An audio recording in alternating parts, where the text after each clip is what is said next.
경제 전문가들의 경고라. 경기 불황 대비하세요. 내년에 대한 이야기입니다. 2024년도 말입니다.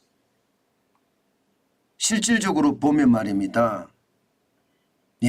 2024년 경제 전망을 굉장히 암울하게 보고 있습니다. 누가? 주요 대학의 경영학 전공 교수요. 여기에다가 증권사 임원, 연구기관의 연구위원 모두 말입니다. 41명에 대한 조사를 중앙일보에서 단행을 했습니다. 그랬더니 이들이 하는 말은요. 기본적으로 극단적인 침체도 없고요. 극단적인 호황도 없다. 경기가 51.2%는 조금 반등할 거다. 34.2%는 조금 하강할 거다.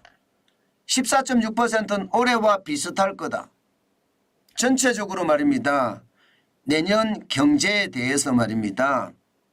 그냥 끝이 조금 들리는 그런 상황이라는 뜻입니다. 끝이 조금 들리는 상황이면 여러분 올해보다가 별반 나을 게 없다는 뜻이잖아요. 저는 이게 엄청난 경고라고 생각합니다. 올해 경제 성장률이 정부가 예측하는 것은 1.4%입니다. 그러면 내년에도 1.4%에서 결국은 2% 미만이 될 수도 있다는 이야기잖아요. 2% 미만이 될 수도. 이것은 어떻게 생각하면요. 우리 경제에는 대충격입니다. 지난 5년 동안 우리 경제 성장률이 2%가 안 되거든요. 1.96%거든요. 그런데 내년 성장마저도 2% 아래가 된다는 건 충격이고요. 더더구나 충격은요. 올해 1.4%의 성장률이 내년에 2%로 성장을 못한다. 2% 미만 성장을 한다. 이러면 2년 연속 말입니다. 2% 미만을 성장하게 됩니다. 이것은 우리 역사상 단 한 번도 없던 일입니다.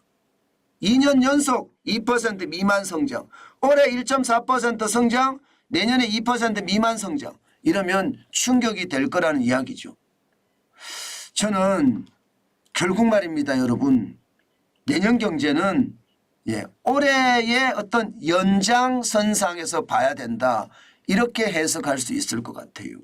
그래서 굉장히 두려운 생각이 저는 많이 들고 있습니다. 안 그래도 실물 경제가 좋지 않잖아요. 요즘 돈 없어서 소비 안 합니다. 돈 없어서 소비 안 한다는 것은 이자가 무섭다. 이자 폭탄이 지금 무섭다는 이야기고요. 소비를 안 하니까 이게 가계소득이 줄었다는 의미가 거기에 포함이 되어 있습니다. 소비를 안 하면 기업은 더 어려워질 수밖에 없거든요. 지금 대한민국의 소비는요. 뚝뚝뚝 떨어지고 있는 게 현실이거든요. 내년에도 이렇게 소비를 안 하면 실물 경제에 종사하는 사람들은 진짜 어려워질 겁니다. 그것이 최악의 시나리오를 쓸까 사실은 두렵습니다. 그만큼 말입니다. 우리 경제에 대한 어떤 전망이 나쁘다는 뜻입니다. 실질적으로 말입니다. 여러분하고 저하고 계속 이야기해 왔던 것처럼 가장 위협적인 요소는 미국이 통화긴축을 하는 거예요. 금리 인하를 하는 겁니다. 63.4%가 미국의 금리 인하가 무섭다. 금리 인하가 무섭다는 건 간단합니다. 여러분. 결국 말입니다. 경기 침체가 다가오고 있다는 뜻이에요. 금리 인하라는 것은 침체가 됐을 때 돈을 풀어서 경기를 부양시키는 효과가 있잖아요.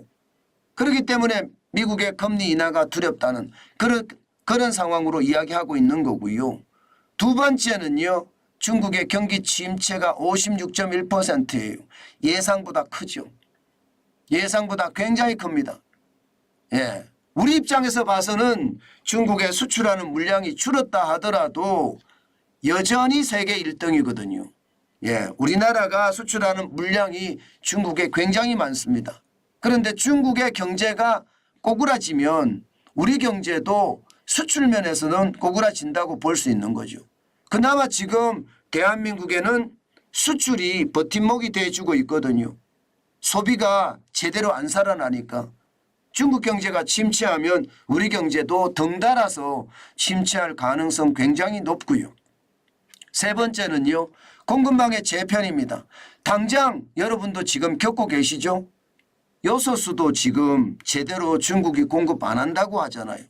이미 갈륨이나 흑연이나 수출 통제를 해온 상태예요. 이처럼 공급망 재편이 지금 전 세계적으로 이루어지고 있습니다. 아마 이 재편은 미중 갈등 때문에 발생이 된 건데 처음에는 첨단 기술에 대한 갈등이 첨예해서 반도체 전쟁이라고까지 이야기를 했었는데요. 최근에 들어와서는 중국의 반격이 자원을 무기화하는 반격이었습니다. 때문에 공급망 재편은 굉장히 혼란스럽고 또 에너지값이나 광물값이나 곡물값의 인상은 당연히 따라오는 그런 상황이라는 뜻입니다. 그렇게 되면 수입 물가가 올라가고요. 수입 물가가 올라가면 여러분 물가 못 잡습니다. 그러니 경제가 위협이 된다는 뜻이죠. 물가가 올라가면 올라갈수록 소비는 더 줄기 때문이죠. 세 번째가 전쟁의 장기화입니다. 12.2%를 보고 있거든요. 이것도 저는 굉장히 충격적이라고 봅니다. 러시아 우크라이나 전쟁이 커지고 있고요. 이스라엘 하마스 전쟁이 격화되고 있습니다. 이게 전쟁 자체가 지금은 지속적으로 가지만 이게 더 격화가 되면 거기에 대한 충격도 있을 거라고 생각을 하고요. 뭐든지 말입니다. 나쁜 것은 짧게 끝나는 게 맞아요. 이게 길게 가잖아요. 길게 가면 갈수록 말입니다. 경제에는 타격을 줄 수밖에 없습니다.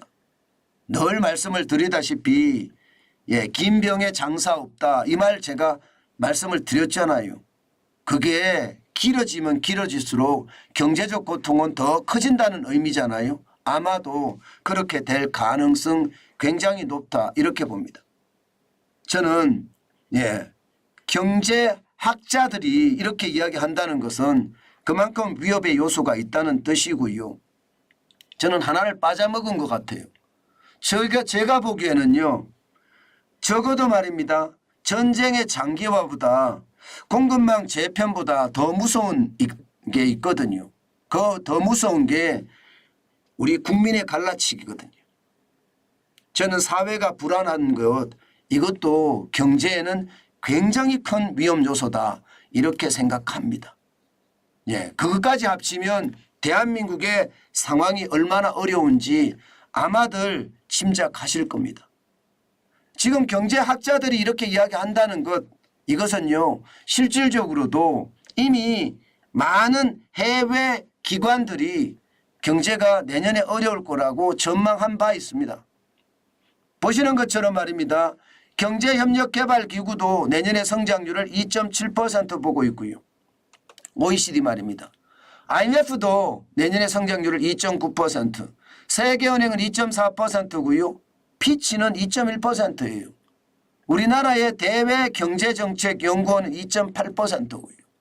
다시 말해서 세계 경제 성장률이 평균치에도 미치지 못하는 2% 후반대라는 거, 2% 후반대. 이것은 세계 경제가 더 침체를 한다는 뜻이고요. 여기에 만약 뜻하지 않는 위기가 터진다든가 블랙스완이죠.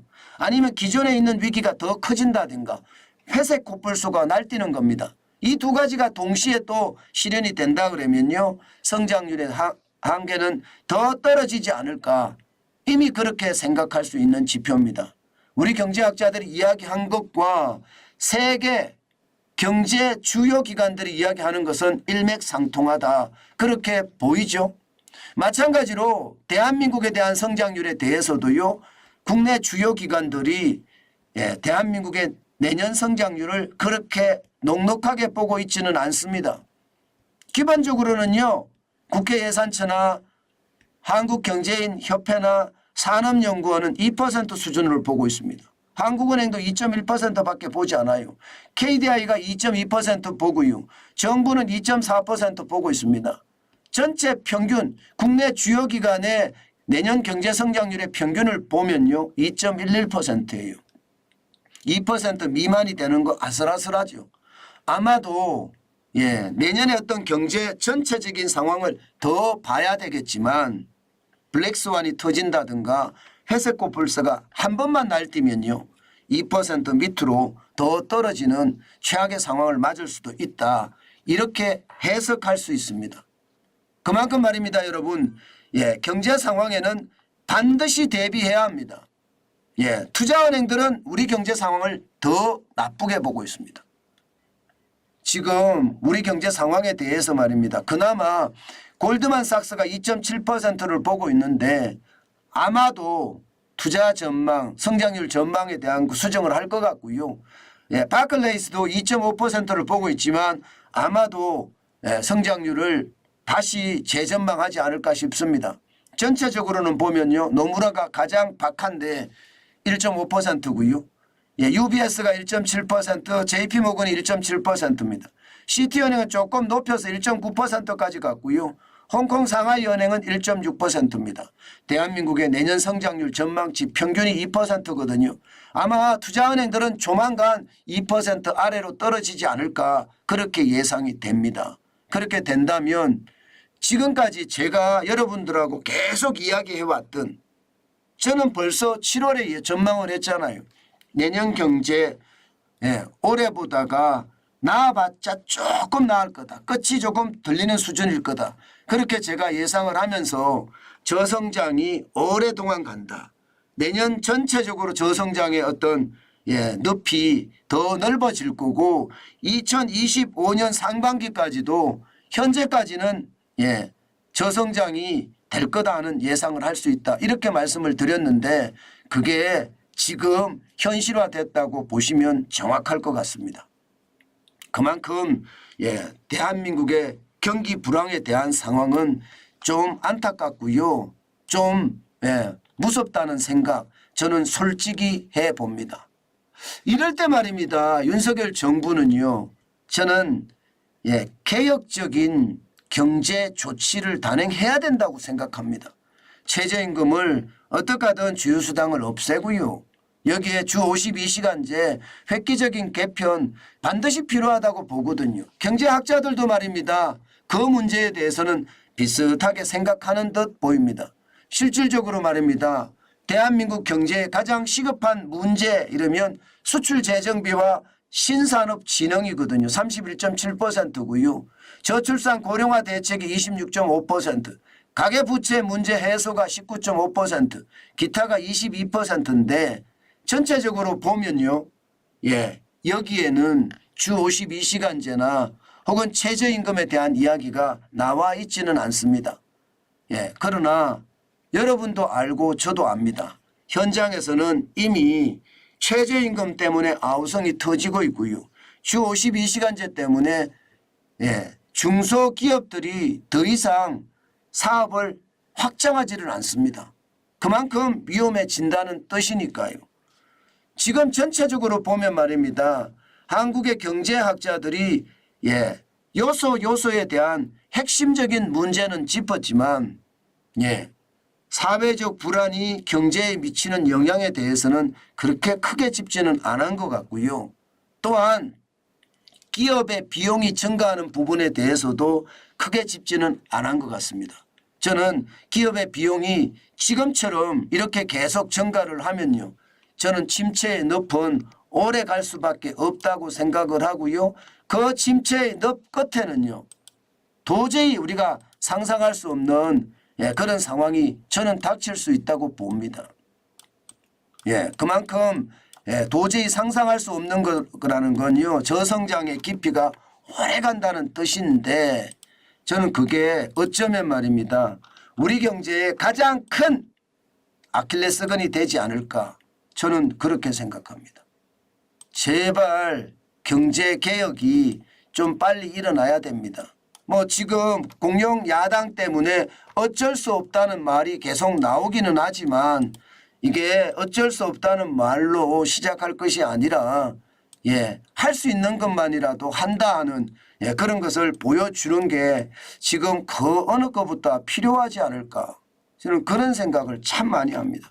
그래서 경제가 좀 혁신되고 경제가 좀 변하는 것, 지금 그 어느 때보다 중요하지 않을까, 그 생각은 지금도 변함이 없습니다. 저는 윤석열 정부가 자유민주주의와 시장경제라는 대명제를 기치로 내걸었기 때문에 차라리라고 믿습니다마는 지금처럼 속도가 이렇게 더디면요, 소 잃고 외양간 고치는 우를 범할 수 있다. 그 말씀 다시 한번 드립니다.